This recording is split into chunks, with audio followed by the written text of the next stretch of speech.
오늘은 생명의 능력이신 하나님이라는 제목으로 말씀 증거하겠습니다. 우리 두 가지 교훈을 살펴보면서 함께 나누기를 원하는데, 첫 번째는 오늘 본문을 통해서 하나님께서 우리에게 주시는 첫 번째 메시지는 하나님이 우리의 생명을 지키시는 능력이라는 사실입니다. 우리가 우리의 생명을 어떻게 지킬 수 있습니까? 우리의 생명을 어떻게 보존할 수 있습니까? 하나님께서 우리의 생명을 지키시고 보존하시고 유지하셨기 때문에 오늘도 이 자리에 나와서 우리가 하나님의 말씀 듣고 찬양하고 기도하는 줄을 믿습니다.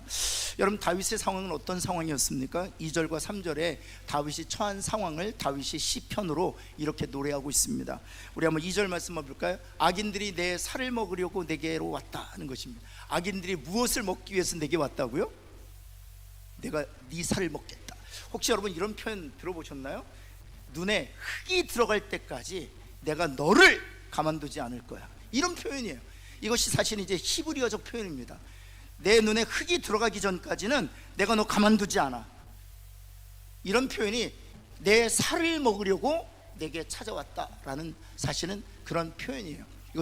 이건 관용구 같은 표현인데요, 악인들이 그러했다는 것입니다. 다윗을 향해 내 눈에 흙이 들어갈 때까지 내가 결코 좌시하지 않을 거야, 내가 결코 가만두지 않을 거야, 내가 끝까지 너를 추적할 거야, 그런 뜻이죠.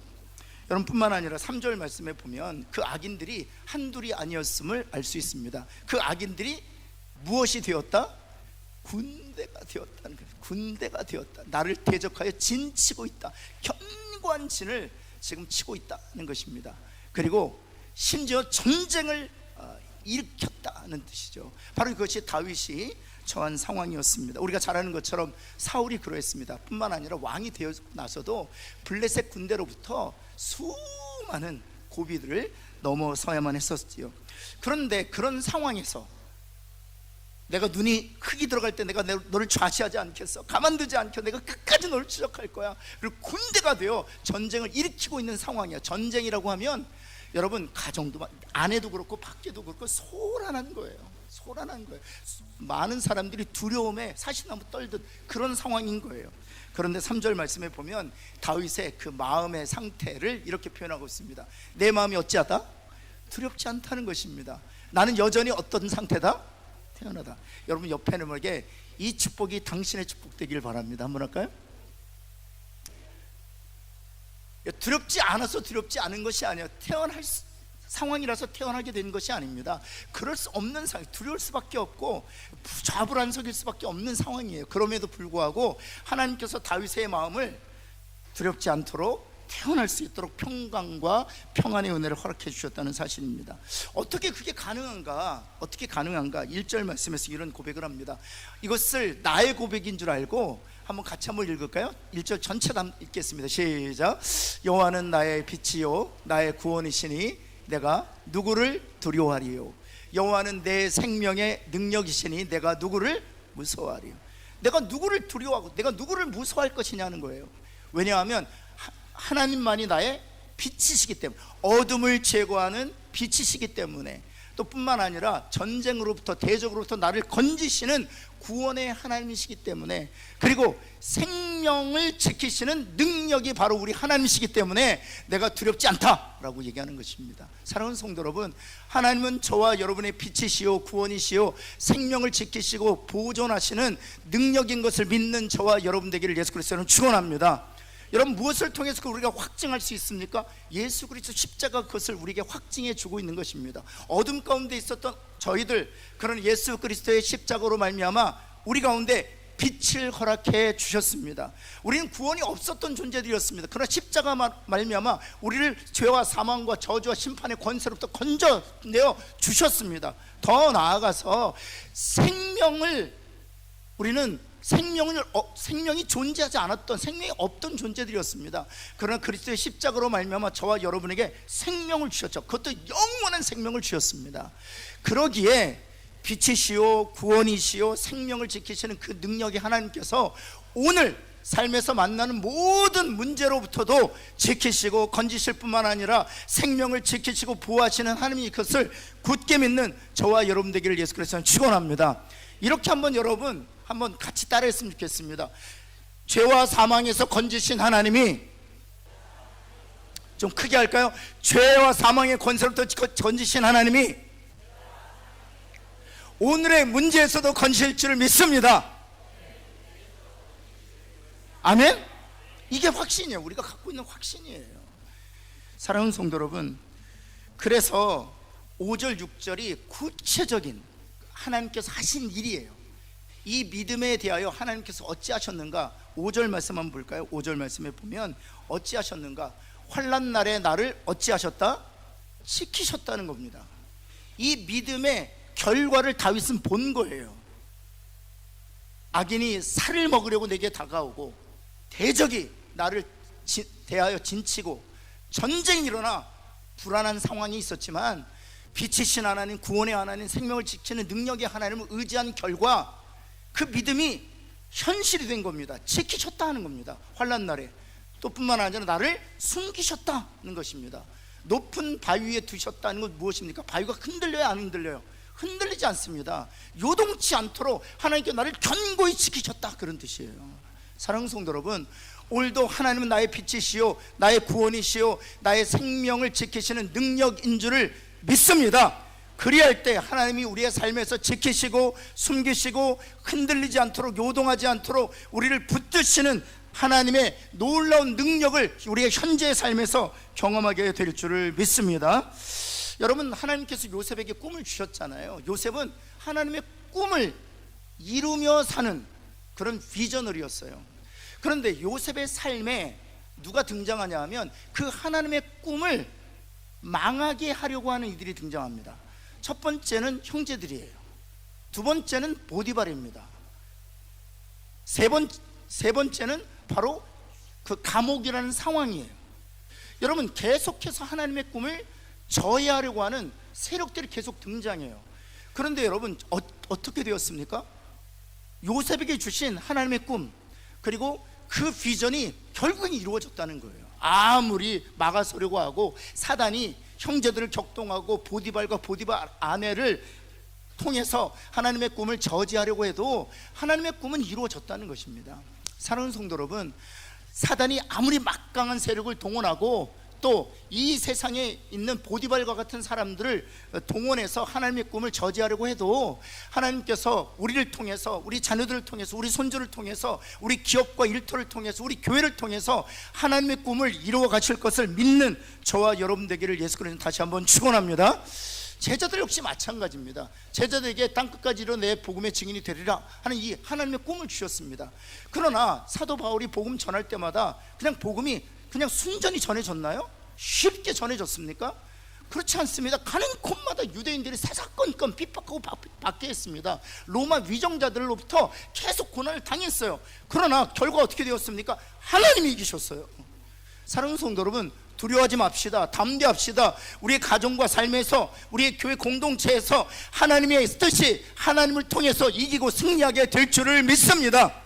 중요한 것은 우리가 하나님의 편에 서면 되는 거예요. 우리 옆에 있는 분에게 하나님 편에 섭시다 한번 할까요? 그럼 반드시 이깁니다. 여러분, 그렇다면 그럼 우리 하나님께서 우리를 지키시고 보호하시고 하나님 꿈을 이루어 가실 터인데, 그럼 우리 편에서 해야 될 일이 뭐냐는 거. 우리 편에서 해야 될 일이, 그것은 바로 두 번째, 우리가 해야 될 일은 부르짖어 기도하는 것입니다. 하나님께서 우리에게 맡기신 일 딱 하나요. 기도하는 것, 기도하는 것. 하나님께서 싸우고 이기실 터이니까 너희들은 기도하라 말씀하셨던 것입니다. 여러분, 아말렉을 맞이해서 싸울 때 여러분, 여호수아는요 이기기도 하고 지기도 했어요. 언제 이겼습니까? 모세가 손을 들고 기도했을 때 이겼어요. 여러분 꼭 기억하셔야 돼요. 여호수아가 열심히 싸워서 이긴 것이 아닙니다. 여호수아에게 능력이 있어서 실력이 있어서 이긴 것도 아닙니다. 여호수아가 무슨 전략가라서 이긴 것도 아니에요. 여러분, 모세가 손을 들고 하나님 앞에 겸손히 부르짖어 기도했을 때 그때 이겼단 말이에요. 오늘도 우리가 기도할 때 우리의 자녀들과 손주들이 그들의 삶의 터전에서 이기고 승리하게 될 줄을 믿습니다. 오늘 우리가 기도할 때 우리 교회가 이기는 거예요. 여러분 꼭 기억하시고, 오늘 우리가 해야 될 일은 기도하는 일입니다 라는 사실을 기억했으면 좋겠습니다. 하나님께서 이렇게 말씀하셨어요. 다윗의 고백을 다 들으신 다음에 하나님께서 다윗을 통해서 이렇게 말씀하십니다. 8절 말씀 한번 볼까요? 너희는 내 얼굴을 찾으라 말씀하셨어요. 하나님이 내 얼굴을 찾으라 이렇게 말씀. 너희는 내 얼굴을 찾으라. 그렇다면 하나님의 얼굴을 찾는 구체적인 행위가 무엇인가 거죠. 하나님의 얼굴을 찾는 왜냐면 하나님이 저와 여러분에게 당부하셨거든요. 내 얼굴을 찾으라고. 그렇다면 하나님의 얼굴을 찾는 구체적인 신앙적 행위가 뭐냐라고 당연히 우리가 질문해야 되겠죠. 바로 그 전절 7절 말씀 볼까요? 이것이 바로 하나님의 얼굴을 찾는 신앙적 행위입니다. 소리내어 부르짖는 것, 이것이 하나님의 얼굴을 찾는 것입니다.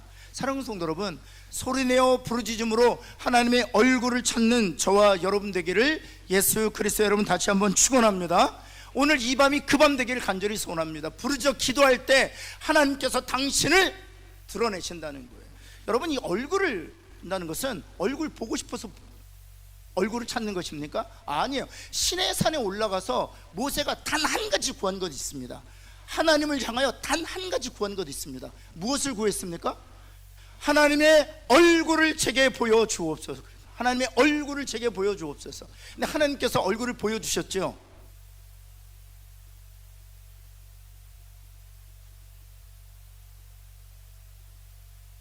하나님께서 당신 얼굴을 보여주셨죠? 아니에요. 하나님 얼굴을 보여주시지 않았어요. 하나님이 지나가실 때 손으로 덮어주셨습니다.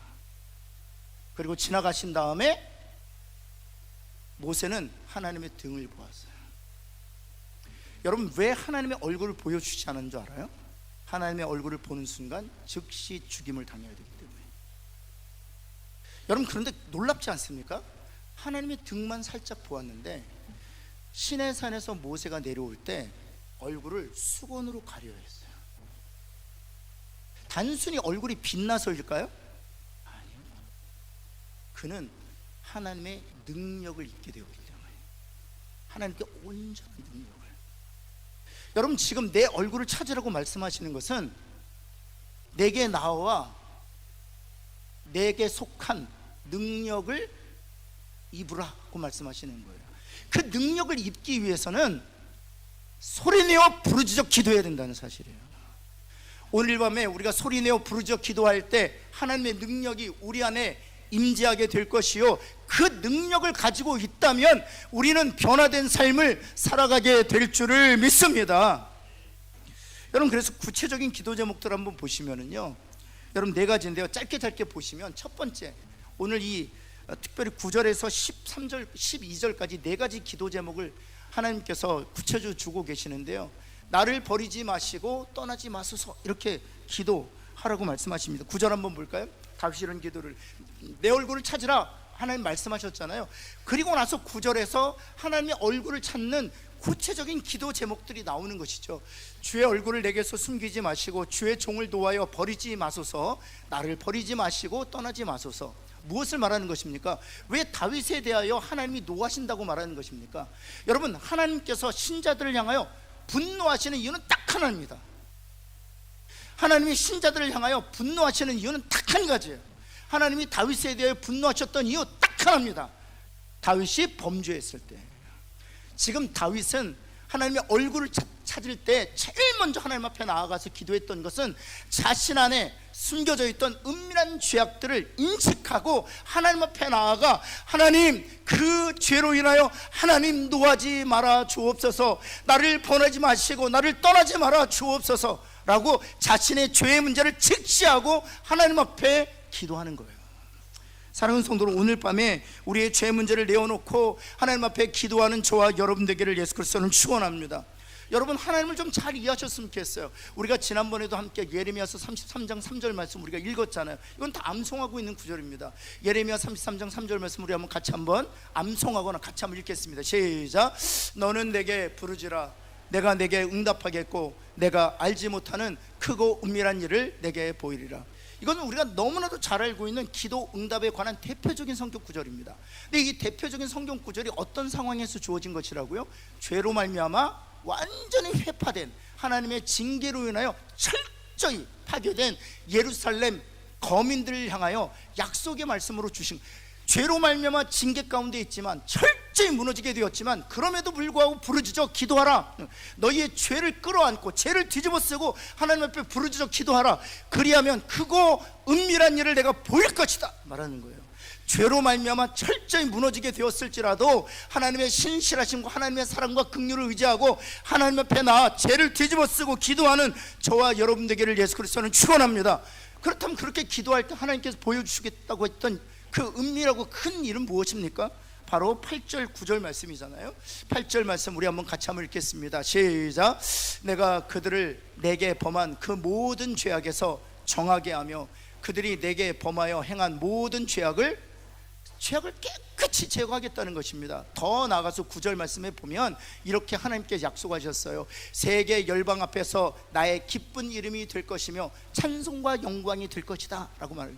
죄로 말미암아 지금 수치스러운 이름을 갖게 되었을지 몰라도 그 죄를 가지고 하나님 앞에 나와 부르짖어 기도할 때 하나님께서는 우리를 하나님 앞에서 또 세상 열방 앞에서 기쁜 이름이 되게 하실 줄을 믿습니다. 찬송과 영광이 되게 하실 줄을 믿습니다. 그래서 하나님의 얼굴을 구하라. 이렇게 하실 수 있는 분은 하나님밖에 없어요. 하나님의 능력밖에 없어요. 하나님의 구원과 하나님의 빛과 생명을 지킨 능력 외에는 이 일을 행하실 수가 없어요. 이 세상에 어느 누구가 수치스러운 이름을 찬송과 영광이 되는 이름으로 바꿀 수 있겠습니까? 하나님만이 하실 수 있어요. 사랑하는 성도 여러분, 그 하나님을 신뢰하고 하나님 앞에 나아가 기도하는 저와 여러분 되기를 예수 그리스도는 다시 한번 축원합니다. 두 번째로 우리가 기도해야 될 일이 있다면 바로 이것입니다. 주의 길을 가르쳐 주옵소서. 주의 길을 가르쳐 주옵소서. 옆에 있는 분 축복합시다. 하나님이 당신의 길을 가르쳐 주시기를 바랍니다. 한번 할까요?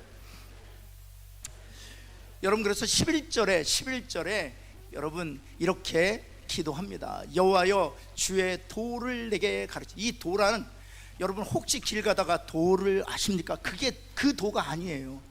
대부분 성경에 나오는 도는 길을 의미해요. 길도자, 그래서 한자어를 써서 길을 의미해요. 하나님 내 길을 가르쳐 주십시오.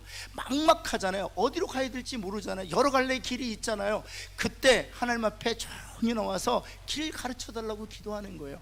여러분 막혀 있었 것처럼 보일지라도 하나님이 길을 가르쳐 주시면 보이는 거예요. 여러 갈래 길이 있어서 어디로 가야 될지 모를 때 하나님 앞에 기도하십시오. 그러면 하나님께서 선명하게 하나님 원하시는 길을 보여주실 줄을 믿습니다. 여러분 출애굽기 40장 36절 말씀 우리가 너무나도 잘 아는 말씀이잖아요. 구름이 성막 위에 떠오를 때는 이스라엘 자손이 그 모든 행전한 길에서 앞으로 나아갔고 구름 기둥과 불 기둥으로 인도하셨다는 것입니다. 이것은 여러분 이스라엘 백성들을 향하신 축복만이 아니에요. 이것은 오는 모든 세대에게 주시는 하나님의 약속이에요. 여러분 불 기둥과 구름 기둥으로 광야 가운데 인도하셨다는 것은 하나님의 은혜로 세례받고 구원 얻고 천국 가나안 땅을 향하는 광야에 사는 모든 그리스도인들이 약속하신 거예요. 지금도 하나님이 불기둥과 구름기둥을 인도하고 계시거든요. 그 구름기둥과 불기둥이 무엇입니까?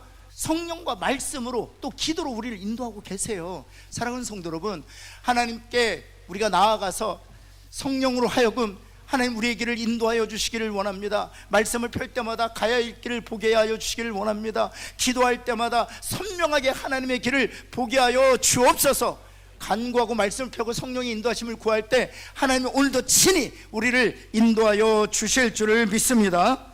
여러분 세 번째는요, 안전한 길로 나를 인도해 달라는 것입니다. 2번과 3번이 어쩜 겹칠지 모르겠는데요, 이 3번은 좀 더 강조되고 있는 단어는 안전한 쪽에 훨씬 더 방점이 찍혀 있어요. 우리 11절 말씀 한번 다시 한번 볼까요? 11절 말씀에 보면 평탄한 길, 안전한 길로 나를 인도하소서 이렇게 기록되어 있습니다. 근데 이 안전한 길 바로 앞에 붙어있는 문장이 하나 있어요. 무엇을 생각하셔서?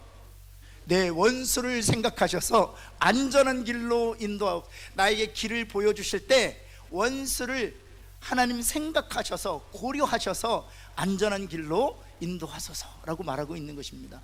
여러분 모세가 여러분 40년 동안 이스라엘 백성을 인도할 때 얼마나 원수들이 광야에서 득실득실했습니까? 그런데 그 원수를 생각하셔서 하나님께서 안전한 길로 인도하셨다는, 그것이 바로 홍해 사건이에요. 하나님께서 홍해 사건을 우리 14장을 보면 거기에 보면 돌쳐서라는 단어가 있어요. 돌쳐서, 이건 무엇인가 하면 가던 길을 돌이켜서, 그런 뜻이에요. 가던 길을 돌이켜서 하나님께서 오히려 홍해로 인도하셨다는 것입니다.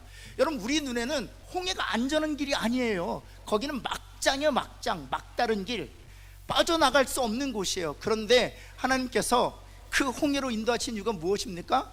홍해를 이스라엘 백성들 안전하게 건너시고 이스라엘 백성들을 추격하려고 했던 모든 애굽의 군대를 여러분 그 홍해에서 수장시키심으로 출애굽 40년 동안 애굽 군대가 단 한 번도 이스라엘 백성들의 뒤를 쫓지 않았어요. 왜냐하면 그 기억 때문에, 홍해에서 망했던 그 기억 때문에, 그 여호와의 사신 하나님의 그 능력을 자신의 눈으로 보았기 때문에 애국 군대는 40년 광야 생활하는 동안 단 한 번도 군대를 보낸 적이 없어요.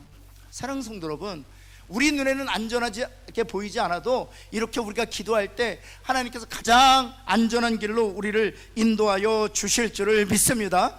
제가 이 안전한 길 생각하면서 누구의 인생이 떠올랐냐면 요셉의 인생이 떠올랐어요. 여러분, 요셉이 안전한 길과 무슨 상관이 있습니까?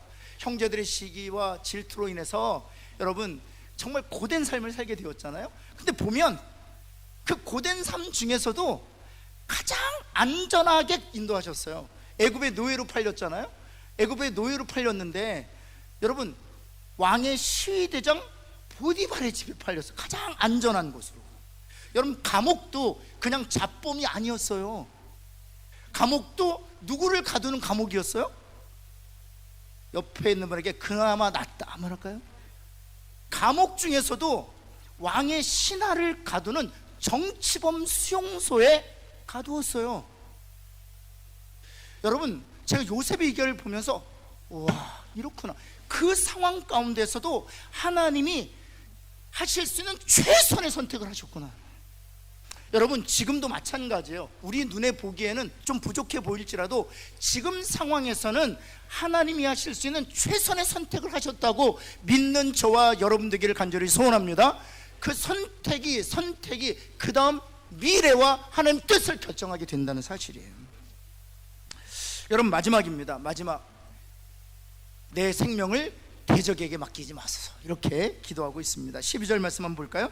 12절에 보면 이렇게 기도하며 내 생명을 대적에게 맡기지 마옵소서. 사랑하는 성도 여러분, 오늘 이 밤에 우리 기도했으면 좋겠습니다. 하나님, 내 생명을, 내 가정을, 우리의 자녀들을 하나님 사단 마귀의 원수의 손에 맡기지 않게 하여 주옵소서. 이 세상의 그 흐름에 맡기지 않게 하여 주옵소서. 어둠의 영에 맡기지 않게 하여 주옵소서. 기도하는 저와 여러분들에게 간절히 소원합니다. 여러분, 결국 하나님께서 이 기도를 들으시고요, 하나님께서 사울의 소나귀에서 벗어나게 하셨을 뿐만 아니라 가장 안전한 길로 인도하셨어요. 그리고 그때마다 사울을 2번이나 죽일 수 있는 그 길에서도 가장 최선의 선택을 다윗으로 하여금 하게 하셨다는 사실이에요. 심지어는 여러분, 도망자 생활할 때 나발 때려 죽이려고 했는데 하나님께서 아비가일을 보내셔가지고 그 실수를 또 면하게도 하세요. 피할 길도 열어주세요. 이 기도가 우리한테 얼마나 소중한 기도인지를 다시 한번 다윗의 인생을 통해서 우리가 발견하게 됩니다. 사랑하는 성도 여러분, 이 기도를 드림으로 우리의 인생 가운데서 다윗에게 행하셨던, 모세에게 행하셨던, 요셉에게 행하셨던 그 놀라운 일들이 저와 여러분의 인생에게도 그대로 나타나기를 예수 그리스도의 이름으로 축원합니다. 그리고 마지막 13절 우리 한번 같이 한번 읽을까요? 13절 말씀에 여러분, 다윗이 이런 확신을 가지고 있었어요. 마지막 시편을 정리하면서 이런 확신으로 노래합니다. 같이 한번 읽겠습니다. 시작. 내가 산자들의 땅에서 여호와의 선하심을 보게 될 줄을 확실히, 아멘. 이 산자들의 땅이란 뭡니까? 지금 우리가 살아가고 있는 이 땅에서 하나님의 선하심을 확실히 보게 될 것을 내가 믿었다 하는 거예요. 그래서 현대인의 성경을 보면 이렇게 번역되어 있습니다. 우리 같이 한번 읽습니다. 시작. 나는 아직도 이것만은 확신한다. 내가 살아있는 이 땅에서 여호와의 선하심을, 아멘. 이 확신을 가지고 기도의 자리로 나아가는 저와 여러분 되기를 예수님 다시 한번 축원합니다.